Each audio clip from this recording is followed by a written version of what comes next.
got a Porsche 944 Turbo in satin blue in a Urban Outlaw by Magnus Walker livery for you here today by Hot Wheels. Pretty neat little car. Got a few aspects of it that I like, a few aspects of it that I don't particularly care for. Let's run through it and tell you a little bit about the car and let you take a look at it.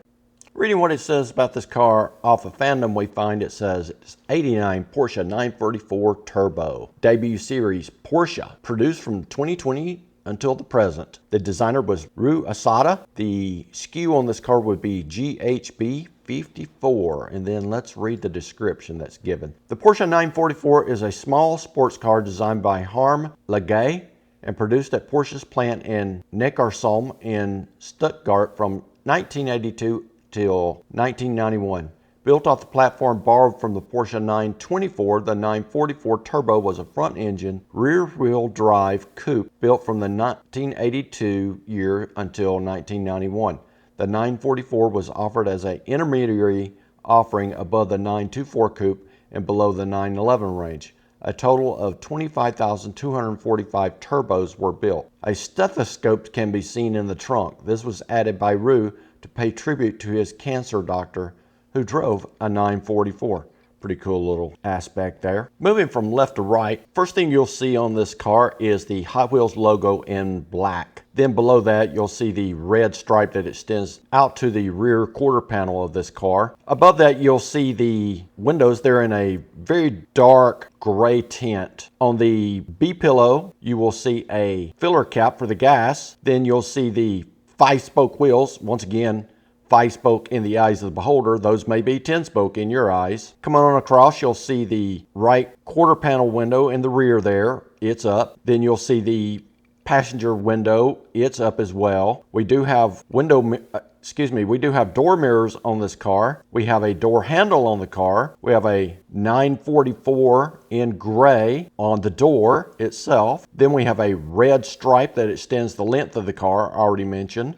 Coming on up more forward, we got Urban Outlaw, which is a moniker used by Magnus Walker. Then coming on up, you got a front wheel, which is the same size as the back wheel. The wheels are riding on plastic tires. These are not rubber. And then coming on up right to the front of the car, you see the red stripe, which ends there. Front of this car reveals what you basically expect from a mainline car. Not a lot of tempo, some bodywork done in the casting. So let's go through it real quick. Got a couple of red stripes on the hood. We've got the Urban Outlaw tempo on the hood there. Once again, Magnus Walker, Urban Outlaw. We've got the Porsche crest on the hood.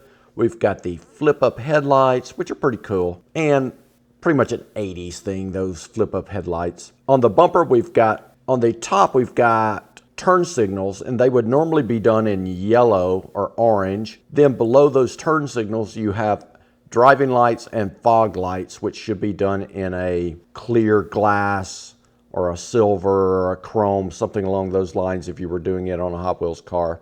Between the lights on the bumper, you'll find a 2-opening grille, and then below all of that will be a couple of openings that extend the width of the car, which allow airflow into the front engine of this particular car. Nice looking, but leaves a lot to be desired. The 10 o'clock position reveals basically the same information as the 2 o'clock position of the car. The tempo on the left side of the car is effectively the same as the tempo on the right side of the car, so I won't go any further than this. There is one element of this car that I'm really not a fan of, and it's the satin blue paint scheme, as well as the satin red that's on the stripe. It just doesn't present the car very well. I think this car deserves a Spectra Flame black or a Spectra Flame red painting of some sort, and it would make a fantastic candidate for a premium car. This is just a dull car. The 944 tempo is dull. The paint is dull. The Urban Outlaw tempo is dull.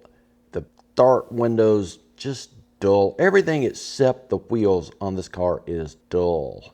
And then the lack of tempo makes it even that much more dull. The rear of this car just shows that many more deficiencies in how Hot Wheels implemented this particular version of a 944. Let's start at the top here. The wing on the back. It is wraparound. They did get that right, but the wing should be in black because that on the real car, it's a black rubber wing and it wraps around the tailgate. Then we come down to the underside of that wing on the tailgate, and you should find the word turbo over on the right side. Now that's pretty integral part of the car and part of its personality, the turbo script, which is famous on Porsches. Then coming on down, you got the tail lights, obviously modeled in the diecast itself, but actually not done that very well. They should be painted. They should have tempo. Then you got the license plate holder in the base color of the car. Once again, it'd be nice to see something on there, such as 944 or Urban Outlaw, anything other than just the black license plate holder. Coming on down, we got the bumper, and then we've got the one thing, the one saving grace on the rear of this car, and that's the exhaust, which is appropriate for the car. Plan view of this car reveals the sunroof. It reveals no windshield wipers modeled. It reveals the two red stripes on the hood very well. It shows the Urban Outlaw tempo on there very well, and as well as it shows the Porsche crest on the front of the car very well. It also emphasizes the door mirrors very well. If we manipulate the contrast and the color saturation on this vehicle, you can actually see the stethoscope that is in the trunk of the car in tribute to the cancer doctor that Rue works with. Pretty neat feature.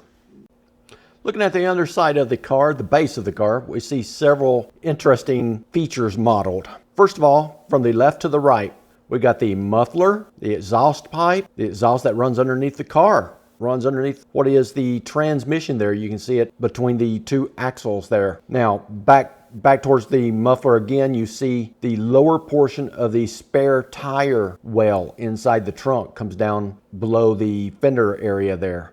We also see the gas tank in this car, which is kind of interesting. As noted, there's the transmission.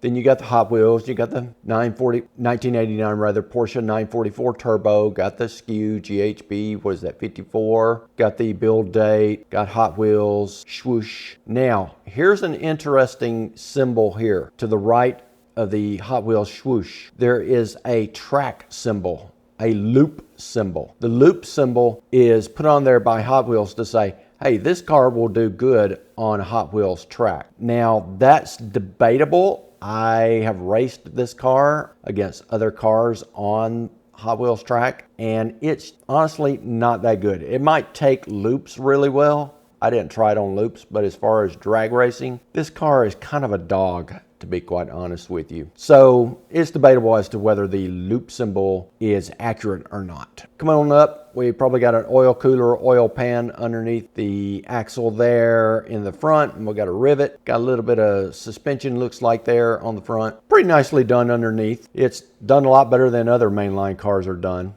So there you have it, folks. 1989 Porsche 944 Turbo. It's an interesting car. It has some interesting features. It has some features that basically make it a average at best car. Mostly, in my opinion, the paint job. Would you want this in your collection? Sure. Spend extra for it to be in your collection? I don't think so. Now, if you need it to complete a collection, absolutely get it. If you want to use it to customize yourself, I think it's a great candidate for that. New wheels, new paint job, new tempo. It's a great candidate for taking and customizing it and making a fantastic car that Hot Wheels should have done in the first place. And that's it, folks. Have a great day. Don't forget to like and subscribe, and we'll see you on the next video.